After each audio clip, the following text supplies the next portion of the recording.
The entire town watched in silence as a single rider emerged from the desert dust. Ahead of him stood 20 armed outlaws, men who had terrorized the railroad town for months. They controlled the streets, the saloon, and even the sheriff. Nobody dared challenge them. But the stranger kept riding forward.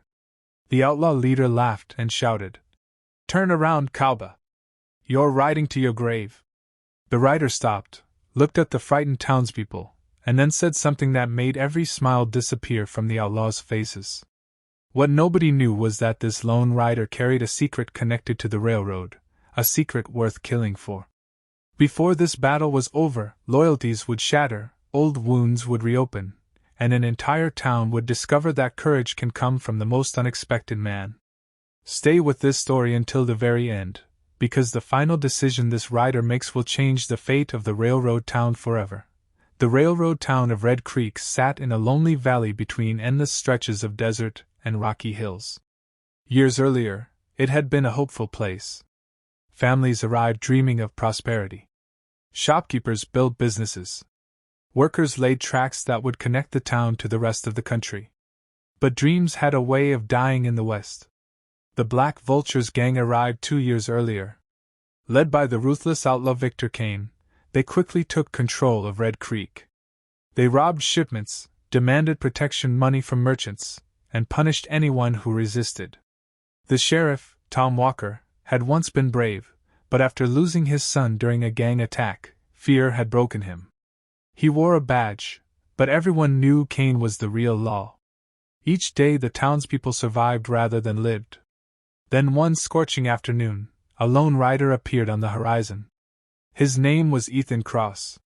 His horse was exhausted. His clothes were dusty. A scar ran across his cheek.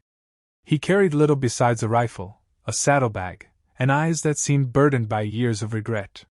The townspeople barely noticed him at first. Inside the saloon, Kane's men laughed and drank while intimidating travelers. Ethan quietly entered, ordered coffee, and sat alone. Trouble found him anyway. One outlaw deliberately knocked the cup from Ethan's hand. The room fell silent. Everyone expected Ethan to back down.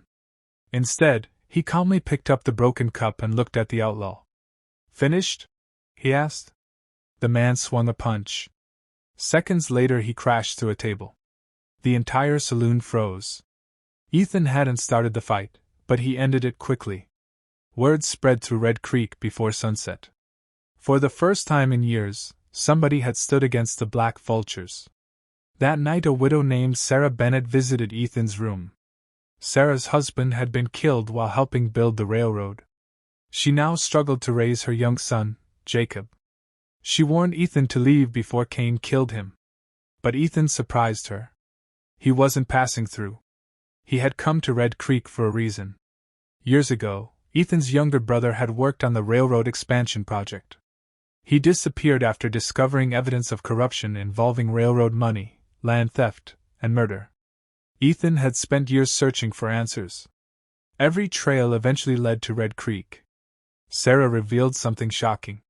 Her husband had spoken of secret documents before he died. Documents proving that powerful investors and Victor Kane had worked together to steal land from settlers. The railroad wasn't just about trains. It was about control. The next morning Ethan began asking questions. Some townspeople wanted to help. Others were too frightened. Meanwhile Kane watched carefully. The outlaw leader sensed danger. Unlike previous troublemakers, Ethan wasn't motivated by money or pride. He was searching for truth. And truth was far more dangerous. As Ethan dug deeper, he uncovered hidden clues connecting Kane to multiple murders, including his brother's disappearance. But before he could learn more, Kane struck first. That night the Black Vultures burned part of the railroad warehouse and framed Ethan for the crime. The townspeople turned against him. The sheriff arrested him. And as Ethan sat alone inside a jail cell, he realized someone within Red Creek had betrayed him. Yet the greatest challenge was still coming. Because Victor Kane had discovered exactly what Ethan was searching for. And he intended to make sure Ethan never lived long enough to find it. Rain clouds gathered above Red Creek as tension spread through the town. Ethan sat behind bars while Kane tightened his grip on power. But Sheriff Walker couldn't ignore his conscience forever. Late one night, Sarah secretly brought evidence proving Ethan's innocence. The sheriff finally saw the truth. For years, fear had controlled him. Now he faced a choice: remain a coward, or become the lawman he once promised to be. Before dawn, he unlocked Ethan's cell. "I can't change the past," Walker said quietly. "But maybe I can help save this town." Together they followed clues leading to an abandoned mining camp hidden in the hills. There they found the missing documents.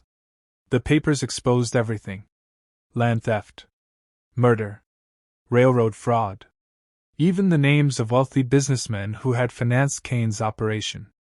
Most heartbreaking of all was the truth about Ethan's brother. He had been murdered after refusing to stay silent. Ethan stood in silence holding the evidence. Years of searching had finally brought answers. But justice would require one final battle. Kane learned the documents had been found. Furious, he gathered every outlaw he could find. Their destination was the railroad station.